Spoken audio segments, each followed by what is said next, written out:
Well, back here at home, the face of Detroit is changing. New census numbers just released show the city's white population has had its first significant increase since the 1950s. But what does this all mean for the Motor City? 7 Action News reporter Anu Prakash has the story from Detroit.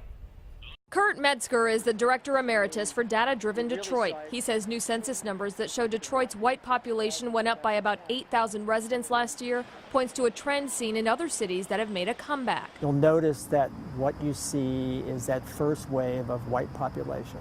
These are the younger, this is the 25 to 34-year-olds, millennials, and even some of the old empty nest baby boomers.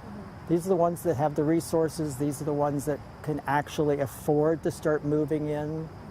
It's kind of a combination of whites and many times immigrants as well, but it's more the white population that's coming in is re-energizing a lot of downtown areas across the country. People like Mike DeVillers and Giovanni Jimenez. There's so many people moving downtown. There's new restaurants that are opening up, like bars and everything else, and so it's like not what I expected. I thought there'd be less to do, but it's like more stuff to do than I really have time, to do actually. So it's really, really cool to see. The cost of living seemed more affordable than where I was at in California. Yeah. And just the city it just seems like there's so much happening here. For me, it's always been, yes, we need this, but at the same time, while you're welcoming all the new folks, all the new businesses, what are you doing for the people who have been here? Metzger says the development must be balanced. The census shows the city's black population saw a small decline, and almost 40% of Detroiters are living below the poverty line. Hopefully we can start to stabilize and start to look at programs that reach out to the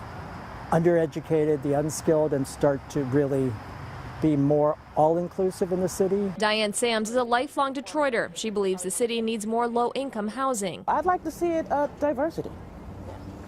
Let's do it together.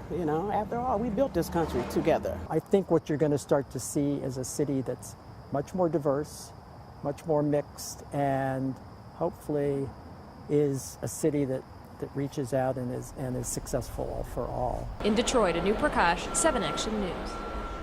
We were just talking about how awesome our diversity is in the city. Exactly. Everybody just doing well, living together in peace. Maybe some candidates should take note.